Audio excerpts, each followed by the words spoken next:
All right, so last Thursday, I hosted a live case study training where we dug into why using things like restrictive diets and surface level supplementation is keeping you stuck with your symptoms. And I walked through my process that I use with clients by sharing some really awesome case studies of real clients who started working with me because they were tired of feeling frustrated and getting nowhere with their health. So, in this training, we walked through their initial symptoms, the labs that we ran, what we were able to uncover, and how I strategically put the puzzle pieces in place to enable these amazing women to leave my coaching program finally feeling normal again. And I had such good feedback from the people who attended the training live that I wanted to bring a snippet of this training to the podcast. And now the live training was about an hour and a half long, so I had to cut out some pieces and an entire second case study that we looked at just so that it would be appropriate for the podcast. But that's what I'm going to share today. And if you are watching on YouTube, you will actually be able to see my slides and see the labs and my clients' results, which may be helpful. So if you have never watched on YouTube before, this would be a good day to do so. But either way, I'm so glad you're here, and I hope this training can be impactful for you and really just illustrate the power of functional lab testing and uncovering the real reasons you're having symptoms to enable you to get out of this cycle of trial and error and constantly guessing and just always having to be managing your stomach. So, enjoy. Welcome to the Stomach Solution, the podcast for all you high achievers out there who are tired of managing your reflux, heartburn, and stomach pain and are ready for a solution that lasts. I'm Jessica Washington, functional diagnostic nutrition practitioner and former reflux sufferer myself. So I know firsthand what it feels like to do everything right and still feel like your stomach is working against you. So, if you're ready to dig into your symptoms, hidden root causes, the ones that diet changes and supplements just won't touch, get comfy, take a deep breath, and let's uncover the solution to your stomach issues together. And as a reminder, this podcast is for educational purposes only and is not a replacement for medical advice or treatment. All right, well, let's get started. So today we are going to be diving into the big topic of why diet changes and supplements aren't enough to get that long-term relief from your reflux and heartburn that you're really looking for.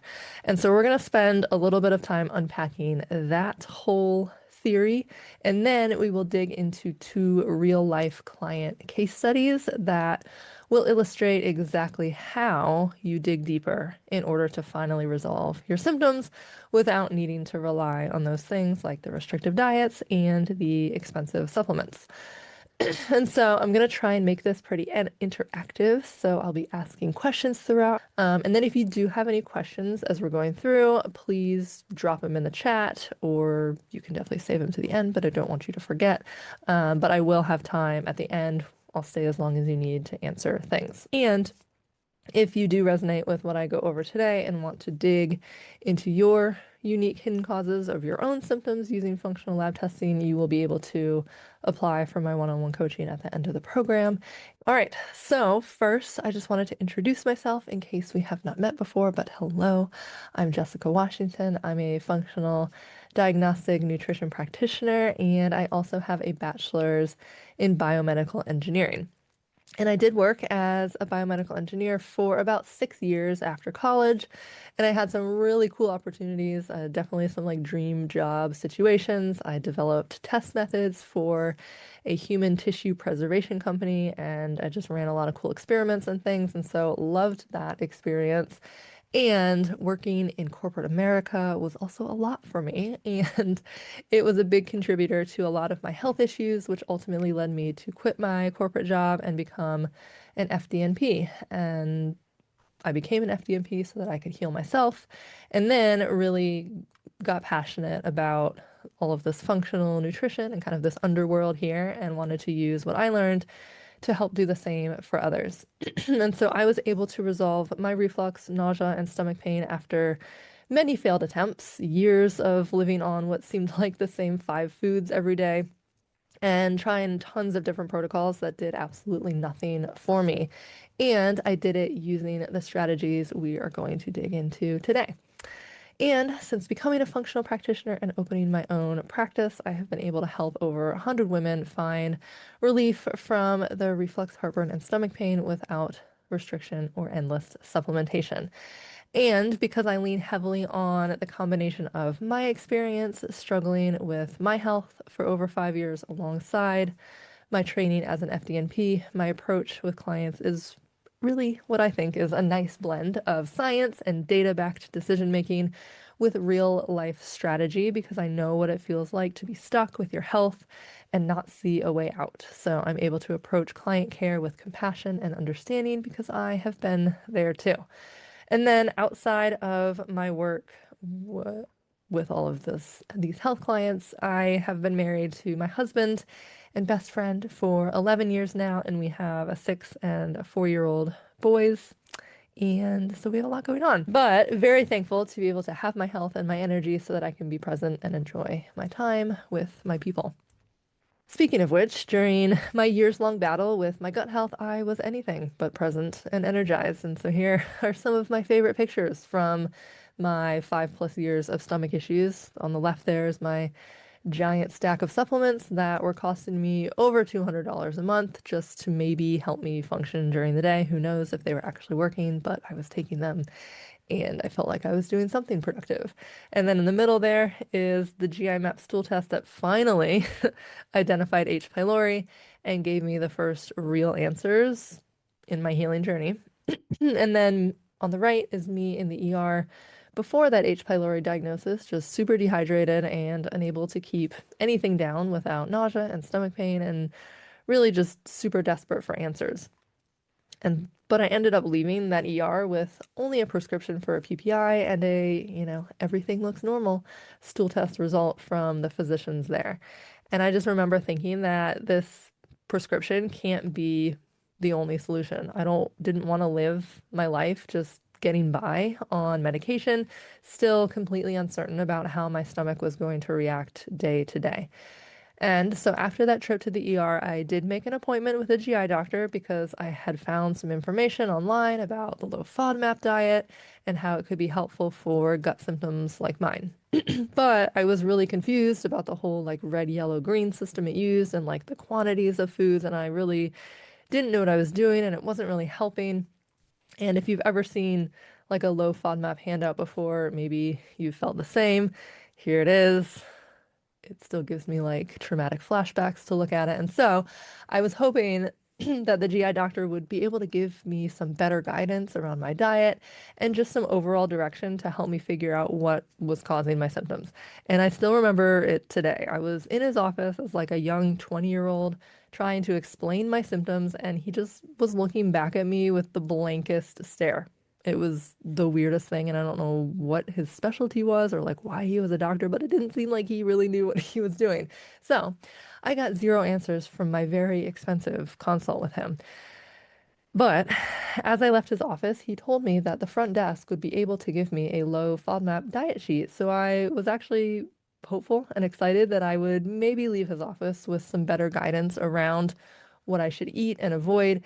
And I kid you not, they handed me the exact same printout I had at home, but in black and white. And if you know the low FODMAP diet, it goes by the traffic light system. So, right, the red you're supposed to avoid, the yellow is moderate, and the green you can eat whatever you want. And the irony of getting the exact same sheet that I had at home, but in black and white, was almost laughable. I've just felt so defeated and frustrated, and like no one was ever going to be able to help me.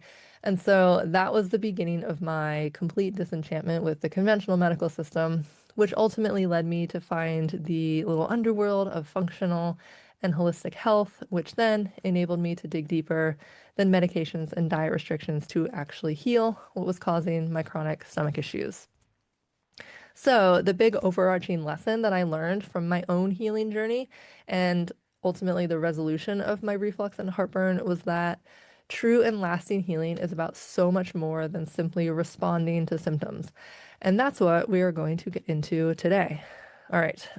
So, now that you know a little bit about my story and how I got here, let's get into the good stuff. So, this training is going to be for you if you are a high achieving woman or mom who is just tired of restricting and supplementing your way to only temporary relief from your reflux, heartburn, and stomach pain. This is also going to be for you if you are following all of the right protocols, the diet plans, and the strategies you found online, but nothing has really worked to calm your symptoms long term.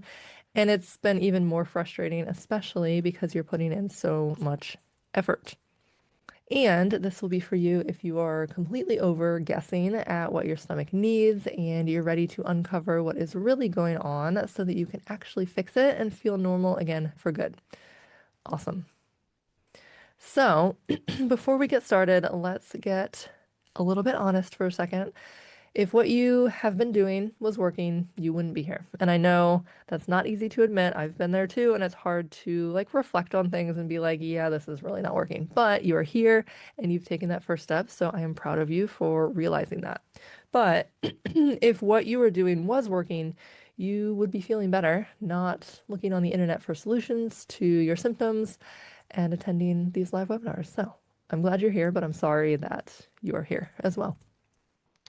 You've likely already tried the diets, the supplements, the protocols, the acid blockers, and if you're like anything like me during my healing journey, maybe they helped for a little while. But then your symptoms always seem to come back in. And so you start cutting out more foods, you're adding more pills, and essentially starting over in this never-ending race to manage your symptoms. But here's the truth. This cycle of always having to manage your stomach isn't because you're doing anything wrong.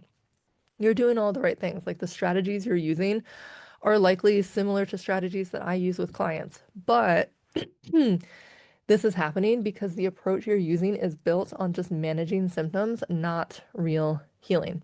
You're doing everything that you can to calm the fire that is your symptoms, and you're doing a really good job of managing things. But constant management gets overwhelming, it gets to be all consuming, and it gets to be financially taxing.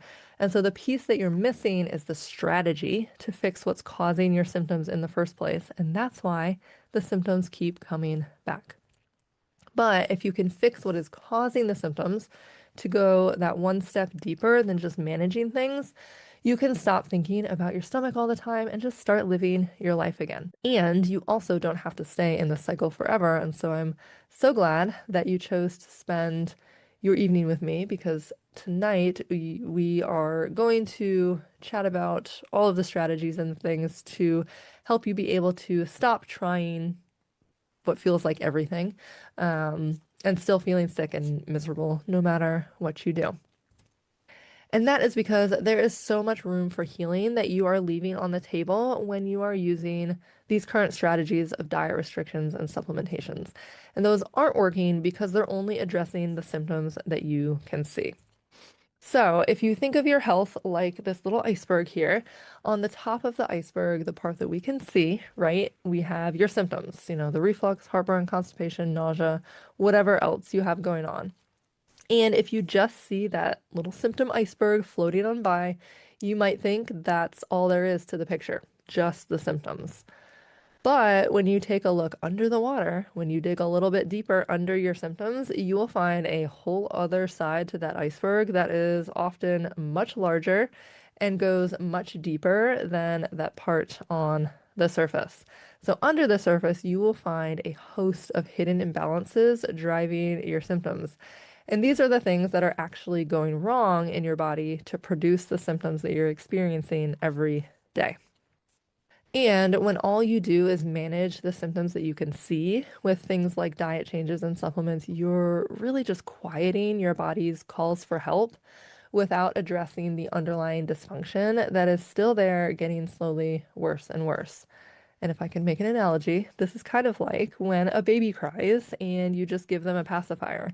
You don't actually know why they're crying. You're just trying to stop the crying by giving them something to help them not cry, which often helps for a little while, but eventually they're going to spit out that pacifier and cry again because something is actually wrong and they need that to be fixed.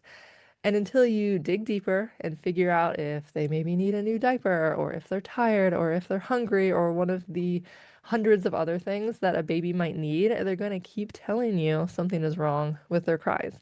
And it's the exact same thing with your body and with your symptoms. You can try to quiet them all you want, but until you address the underlying reasons why your body is producing that symptom is always going to come back. Does that make sense? Was my analogy, my baby analogy, helpful? So drop a yes in the chat if you are on board with why these diet restrictions and supplement strategies and other things you're doing aren't an actual solution to your symptoms. So, another question for you. What would you do with your day, like with your summer, with your life, if your stomach was not a factor, if your symptoms did not exist? Like, what would a dream day look like? It doesn't even have to be anything big. It could just be like, I want to wake up and drink coffee, sitting outside listening to the birds. For me, it was like, I just wanted to stop having to spend all of our free money on supplements. Like, my husband and I were young, we were newly married, and all of our like fun money, my husband is a budgeter, and so he gave us fun money allotments every month, and all of my fun money, and he was such a sweet husband, all of his fun money went to my supplements, my practitioner visits, all of the things. And so that was just a real emotional drain and, a difficult time in our marriage where it's like all of our free money as young 20-year-olds was going to my health and nothing was working. All right, and Joanna says, drink coffee. Love it. Drink coffee, not spend money on supplements. What else? Any other dreams? How about like brownies and pizza? Love me some brownies and pizza. Save money. Yes. Save money. More time with grandkids. Love it. So thanks for dreaming big with me, guys. Yes, not spend thousands of dollars on supplements. I hear you. I hear you. Awesome. All right. And sometimes when we're in the thick of symptoms and just kind of it's hard to see the light at the end of the tunnel, it may feel hard to imagine a life where you don't have to think about your stomach. But I will say I was once right where you are, spending all my money eating sweet potatoes and chicken for dinner every single night. And this life that I once dreamed of has become a reality for me. And I have helped many other clients just like you achieve it as well. So it is all possible for you, but in my experience, you do have to go that one step deeper underneath those surface level symptoms and really dig deep into the hidden root causes that are causing those symptoms to be a giant annoyance for you. All right, which is exactly what I do with my clients using my stomach reset method. And so I'm not going to go super in depth with this. I'm just going to touch on kind of the three pillars of this method so that you have an idea of how I do things. And then we're going to jump into case studies. So we will be able to see this method in action in those case studies. All right, so usually when I start working with a new client, they have a handful or maybe two handfuls of foods that they aren't eating. Things like tomatoes, acidic foods, and coffee are usually the big ones. They're also usually taking supplements because I work with smart people. You guys know what you're doing. You take your health into your own hands and you definitely do your research. But despite all of these are really good efforts, they are still feeling controlled by their stomach. So the first thing we do when we start working together is we reveal what is actually driving your symptoms. And we do this with the functional lab testing that we are going to dive deep into in a second. So you will get to see this step in all its glory very soon. And then once we know what we are dealing with, we resolve it. And we're not just talking about resolving the surface level symptoms here. We, of course, are adding in symptom relief strategies and all of these things to help calm what you're experiencing because I don't want you suffering any longer than necessary. But this step is really about resolving those root causes that we identified in that first step. And then once we have resolved all the underlying imbalances driving your symptoms, we must work on rebuilding a gut that can handle real life without your symptoms coming back. Because there was something, whether that was in your health, your diet, your nervous system state, or your lifestyle, that enabled your body to become susceptible to those underlying causes taking over and to your symptoms developing. So, if we don't focus on rebuilding a strong, robust gut and really an overall body and lifestyle, then you're just going to be susceptible to having these root causes and symptoms sneak back in the future, undoing all of this hard work that we just did together, which we do not want. And then once we have nailed this stomach reset method, clients leave my coaching program confident in their stomach, free from restriction, and back in charge of their life, no longer a slave to their stomach, which is the best feeling ever. And so now, instead of going through a bunch of boring theory, which I was going to do, but then I was like, no, let's do some case studies. We're going to walk through a few client case studies together where I put this method into action. And so you'll see, the symptoms that they had before we started working together, the steps in the labs we used to identify their hidden root causes. We're going to figure out what to actually put in place to address those root causes so their body can heal. All right, let's get into some case studies. All right, so let's meet our first case study client, Christine. I love Christine. Her story was that she was able to go from having daily nausea and heartburn and needing to avoid her favorite foods to feeling normal again and drinking coffee and Mexican food, which was a big day and a big celebration for her because those were like her two pinnacle things that she just wanted to have back, and she did it. And so before we get into what Christine and I worked on together, I want to just preface all of these case studies. And then I don't get the vibes from you guys that you're just like here to get free supplement information, but I cannot give out specific supplements or dosages here on this call. We're not even going to touch on like the specific things that we did down to that granular level, just because that gets us right back into the cycle of guesswork and just doing what someone else did because it worked for them. And so these examples are to show you what is possible and the power of these labs in giving you the relief that you're looking for, not for you to copy these clients' approaches identically, because that won't work because your labs are going to be completely different. You are completely different. And so that's not the point. But I know you guys aren't those people. We just have to say it. All right. So when Christine filled out her intake form, she listed these main symptoms. So she had some nausea that lasted all day. She had heartburn, food sensitivities, specifically her beloved coffee and that spicy, acidic food that was in her Mexican food a lot of the times. And she also dealt with a lot of anxiety and worry about her health and how it was going to impact her day-to-day life. And the big things that she wanted to accomplish after our time together were definitely getting over that daily nausea. That was a big one that was just greatly impacting her ability to function normally at work. I remember she would have to like take PTO and come home from work sometimes just because she could not deal with the nausea. And then she said that her best case scenario would, of course, be to be able to eat Mexican food and drink her morning coffee again. All right, so that is Christine, and those were her symptoms and her goals. And so let's walk through the labs that we did together and what they showed about the hidden causes of her symptoms. So first, we did a GI map functional stool test. So we're going to be a little interactive here again. So drop a yes or no in the chat if you have heard of or have done the GI map before. This is probably going to be the most popular one that we've seen. Hopefully I'll get to surprise you a little bit with some of the other ones because it's always fun learning about new labs. Awesome. So for anyone not familiar, the GI map is a stool test that uses something called DNA PCR technology. Basically, that makes this test method a lot more accurate than the stool testing that you get done at your doctor's office. If you think about how easy it is to leave your DNA around, whenever you like breathe on something or touch something, that is how this test works. So the actual bacteria does not need to be present in your stool sample like it does for your doctor's stool test when they do the culturing. Just the bacteria's DNA, which makes the GI map quite accurate, much more accurate than the culturing that your doctor can do. So for Christine, we had a few key findings using this test. So first, we found that she did have some H. pylori present. And if you can see right here in her results, this results column here, this number indicates how much H. pylori is present. And then this column here on the right is the reference range. So basically what the lab is going to flag as elevated or abnormal. And so Christine had H. pylori, but it was not elevated above the lab's reference range. And so if you remember from like I don't know, that math class, like scientific notation, you basically just move the decimal point over whatever the E to the number is. So it's like she had 271 whatever units of H. pylori per sample, and the reference range is 1,000. So she was under that, still present.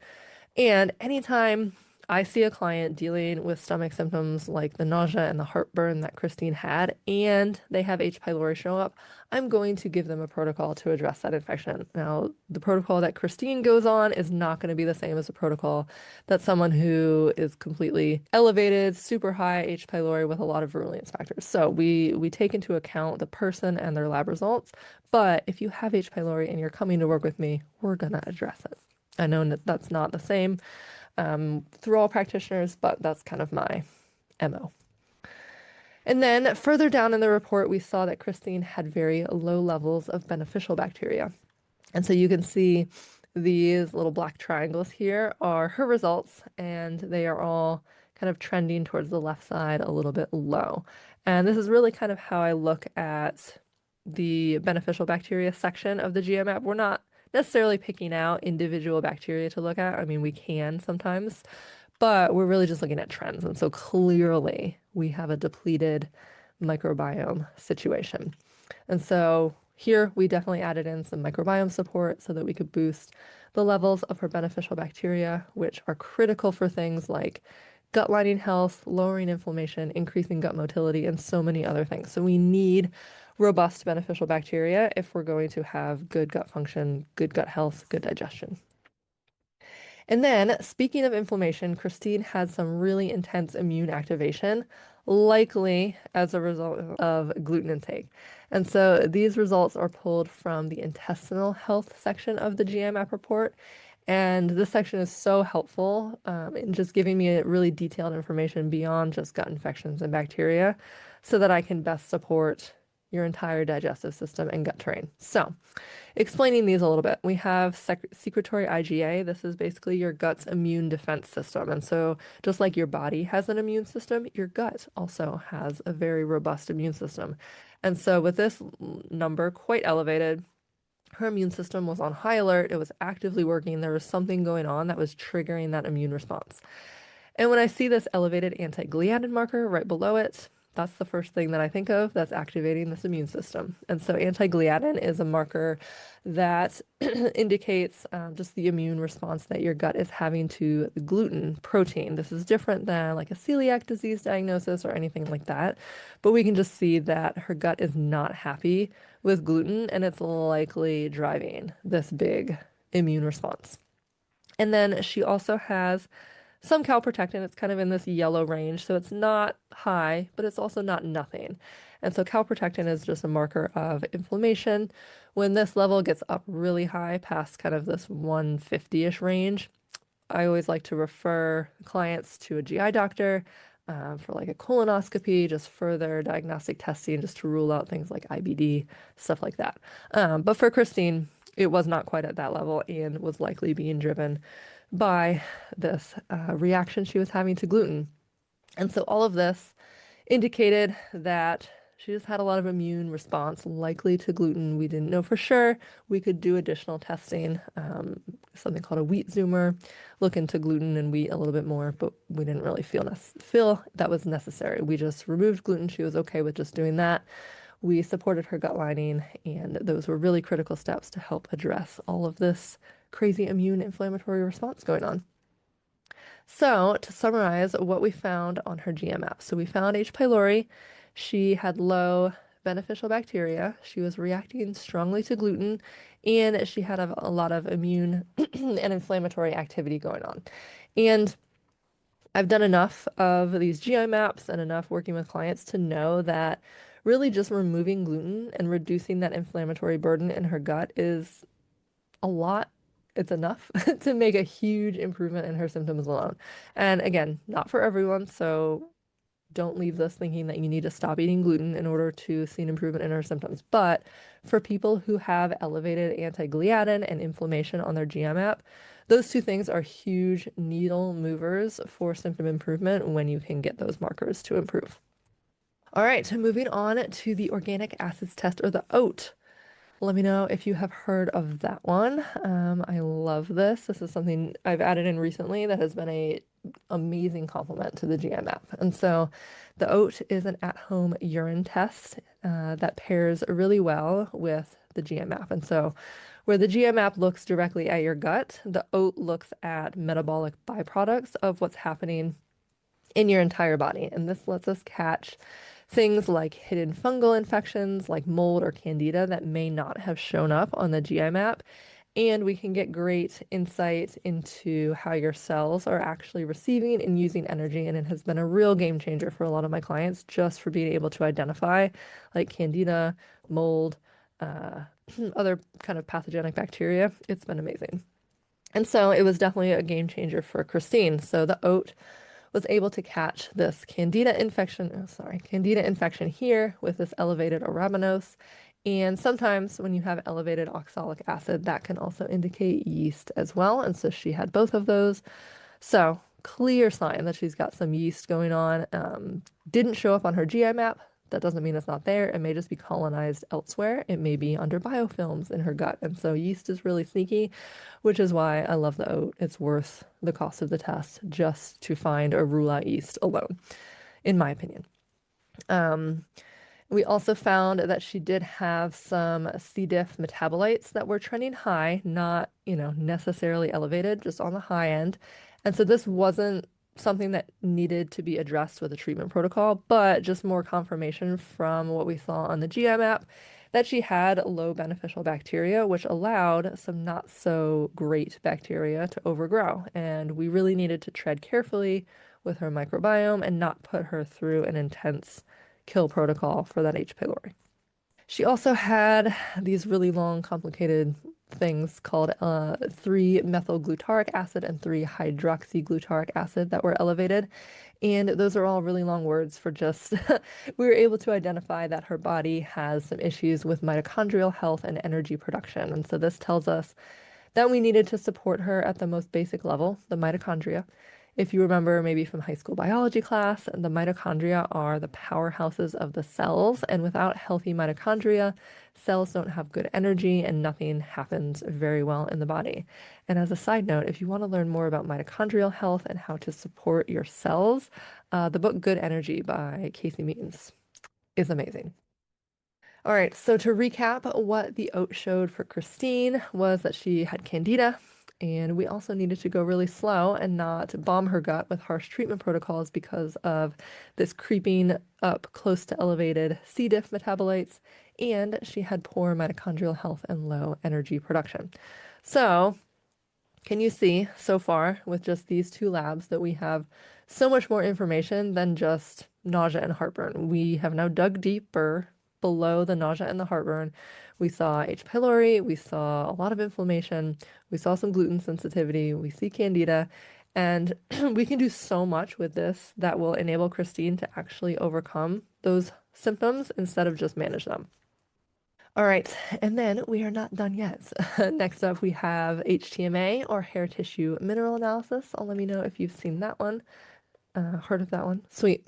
So, the HTMA is another really great test. You're taking a hair sample with this one, and it tells us how your body is responding to stress by looking at your actual usable mineral levels in your soft tissue. So, they're using hair as an example of the soft tissue in your body. And so we use hair instead of blood for this test because blood mineral levels are regulated super tightly by your body that they almost always look normal, even when there is a real problem underneath. So we use the soft tissue levels of minerals because those are the mineral levels that are actually usable, available for your body, that are being stored in your body. And so when we just look at blood, we're getting a picture of what's being transported, which is tightly regulated. And so with that mineral picture, we use that data to guide very specific diet changes based on your body's current state of nervous system regulation, whether you're more amped up or slowed down, so that we can fuel your body in a way that actually supports healing. And so I love using the HTMA for that and also for findings kind of like this one. And so for Christine, we got a really good picture of how her body with handling stress and some imbalances that were impacting her symptoms. So normally, when I first look at an HTMA, we're mainly just looking at these primary minerals here. So calcium, magnesium, sodium, and potassium. And kind of how you interpret this test is this blue blob here in the middle is your kind of normal range. So kind of top end of the normal range and bottom end of the normal range. And that's where you want your minerals to be. And then this black bar is kind of the ideal level. So that's like perfect. And then these little black dashes are your test result. And so Christine, you can see, had very elevated tissue calcium levels, which is not great for a few reasons. So first, her level of calcium is very close to what we call a calcium shell, which means that her cells and tissues are almost becoming calcified, which is kind of a trauma and numbing response. It can really just create a lot of pain and sensitivity. It can also prevent nutrients and minerals from entering and exiting cells because if you think of like calcium like an eggshell, it's very hard. And if you do remember, Christine dealt with a lot of anxiety around her health and constant worry about her symptoms. And so a calcium shell can both be a result of that anxiety and one of the causes of it. So this was a good finding for her. And, addressing both the mental and emotional side of healing, along with lowering her tissue calcium levels, will really help to improve her mental state and her thoughts around her symptoms. And then also, just from a physiological standpoint, having high tissue calcium is not great for the whole, osteoporosis picture. As women get older, we want to make sure all of the calcium you're eating is going into your bone and not hanging out in your tissue like it is for Christine. So we got her on a calcium shell protocol just to really help move that tissue calcium back into her bone where we want it. And then besides that calcium, she also had quite low sodium and potassium, and then below reference range magnesium. And with those levels of sodium and potassium being lower than the calcium and the magnesium, that means that Christine is in a slow metabolic state. And this gives us amazing insight into the type of diet that would be best to help her heal and get out of this slowed down, stressed state. So, with her slow metabolic state, her body right now really needs a higher protein, higher fat diet rather than one higher in carbs. And making that small personalized diet shift just can really help give her the energy levels and just give her body the right combination of nutrients in order to heal. And I have personally been doing this recently with my HTMA results, and it's been really cool to see just how much better my body responds to like higher fat, higher protein foods rather than like all of the carbs that I was eating before. So it's a great tool. All right, to summarize her HTMA findings, Christine had elevated calcium levels. We also found that she had low potassium, magnesium, and sodium. We need to support those minerals while lowering that calcium level. And we adjusted her diet to one that prioritized protein and healthy fats over carbs to support her slow metabolic state. All right, and then finally, we looked at some blood labs, and we didn't find a whole ton to work on for Christine, but the one thing we did find was really helpful. And so, how I use blood labs is I just use the standard blood work that you can get from your doctor, but I look at it through a functional lens. So, your doctor uses reference ranges, which are designed to rule out disease. And my ranges are much tighter because I want your results to reflect optimal function, not just the absence of illness. And so when we do that, that gives us really useful insight into things like liver and gallbladder function, nutrient status, how well you're just absorbing the foods that you're eating without like slipping into a disease state, which really helps to fine tune everything we're doing with the other lab tests. And so for Christine, we did get some really good information about her liver and her gallbladder health and her bile flow. She had what's called elevated alkaline phosphatase, which is a liver enzyme. And when that enzyme is elevated, that can indicate that you have a sluggish bile flow. This is important because bile is so critical for not only enabling you to emulsify and digest fats well, but it also acts as a detergent in the intestines, scrubbing away pathogens and invaders. And so, supporting her liver and increasing her bile flow, just getting it to flow more easily, will really help Christine get all of the nutrients she can out of her food and will help safeguard her gut from other pathogens taking hold in the future. So, this was a good finding. All right, not much to summarize there, but liver and gallbladder support. Cool. So, those were the labs we ran with Christine. I know it was a lot. And before we jump into looking at her action plan, how are you feeling about all of this? It was a mouthful. We might not even have time to get to the second client I wanted to look at. But is this making sense? Can you see how valuable these tests are for putting the puzzle pieces together? We now have a really clear picture of what's going on under the surface in Christine's body, and we have things to actually work on, backed by data, not just guessing because she has nausea and heartburn. So now that we have all of her lab data, we have to kind of make sense of it all. And that's what I really enjoy doing as a practitioner is just kind of taking all of these puzzle pieces that we have and putting them all together in a way that is within the boundaries of what is the best first, kind of most foundational steps so that we create a protocol that can build on itself so that we support Christine's body in the best way possible. So we always start with the foundations. Rarely do I jump straight into a treatment protocol because in most cases your body is not ready for that yet, and you will be more susceptible to having negative side effects or outcomes. And if you've gone that route and you've ever had a poor reaction to a protocol, this very well could be why. Your body probably wasn't ready and your practitioner didn't take the time to identify all of these other areas of weakness and support those first so that you could really just have a successful treatment protocol, whether that's a gut treatment. In Christine's case, we also had to deal with that high tissue calcium. And so, how I'm going to walk through this, if you noticed at the end of each summary, in that summary section, I kind of color coded the lab tests. So the GI map was blue, the OAT was pink, the HTMA was green, and blood labs were peach. So I'm going to keep the same color coding here so that you can see how we integrate all of these labs into a successful sequential protocol. So GI map is blue, blood labs are peach, HTMA was green. So that's what we've got in this first step. So um, based on her lab work, her health history, and her current symptoms, the foundations for Christine looked like removing gluten from her diet. That was a big one to get rid of that inflammation and immune activation. We also supported her gut and immune system, lowering that inflammation as much as we could. And we got those recommendations again from her GI map. We also needed to prioritize giving her liver and gallbladder some love and get her bile flowing better, which we learned from her blood labs. And we started having her make those foundational diet changes to match her current metabolic state from her HTMA results.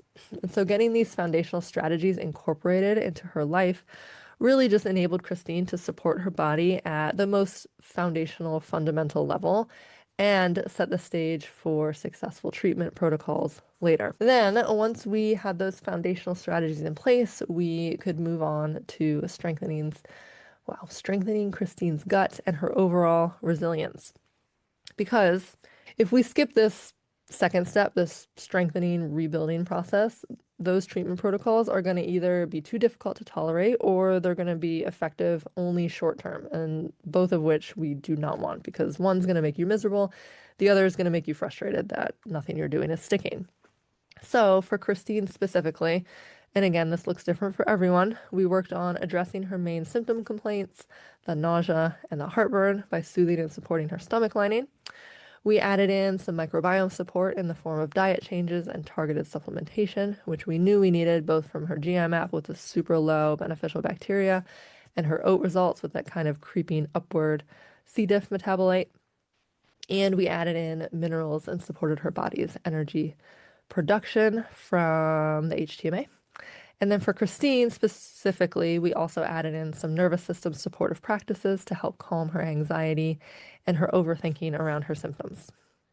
And then after those first two steps are underway, we can actually move on to addressing the imbalances that are standing in the way of Christine having lasting relief from her nausea and heartburn. So far we've set the stage. We've kind of calmed the fire that was her immune activation, all that inflammation. We've reduced gluten. We've supported her energy production. Those mitochondria are happy. We've given her some minerals. We've kind of soothed her stomach a little bit. And now we are ready to address those imbalances. And by this point in the program, Christine was already feeling much better. Her body was better supported, and a lot of the stressors, like that gluten intake, that mineral depletion, were being addressed. But to address directly those imbalances we found on her labs, we had to start her on a very gentle H. pylori treatment. Again, we're not bombing things, we're not going full force because she didn't have super elevated levels, and because her beneficial bacteria were already kind of in the tank, we really had to be gentle and strategic with it. We also added in some supplements to directly address that candida infection that we found on the oat test, and we worked on her high tissue calcium levels. So that is what the complete action plan looked like for Christine, all personalized to her symptoms, her history, and her test results. And her results were so good. And so after we finished working together, her nausea was gone, which was a huge goal of hers. It really just opened up her life, enabled her to just get out more, work better, just be a better overall friend and human. She had minimal heartburn, and most importantly, she was free from the anxiety that she once felt around her health, and she could eat her favorite foods again without worrying about what the repercussions would be later. And at the end of our time together, she said this. She said, "My main concern was just getting over the daily nausea, but my pinnacle, like the very best outcome from this program that I could imagine, was eating Mexican food and drinking coffee again. Well, I'm happy to report that I've done both recently and had no ill effects, and it was a dream come true for a foodie like me," which was so great. I was so happy for her. She had worked so hard and was so dedicated to this process. She didn't get impatient, and she got the results that she was looking for. She was just able to live life again on her terms, not dictated by her stomach or her anxiety. And really, these results for Christina would not have been possible without those labs. No way. And so, if you are interested in doing this yourself or just talking to me in a one-on-one setting about what this process would look like for you, I invite you just to schedule a free strategy session with me. Just during this call, we'll go through your health history, your current symptoms, and what you've already tried so that I can get a picture of what hasn't worked, and then we can create a game plan for you using the exact labs that you would need so you can see results like these two great clients. And so that's at theguthealingninja.com/coaching. I could drop it in the chat. You're so welcome. Thank you so much for tuning into the Stomach Solution. If you got something valuable out of today's episode, please subscribe to the show and leave a rating and review wherever you're listening. It takes about 30 seconds and makes a huge difference in helping this show reach the people who need it the most. And if you're ready to dig even deeper into what's going on with your gut, come find me on Instagram at The Gut Healing Ninja, or head to theguthealingninja.com to get more resources and strategies to help you heal. And remember, there is a solution to your stomach issues, and we will find it together.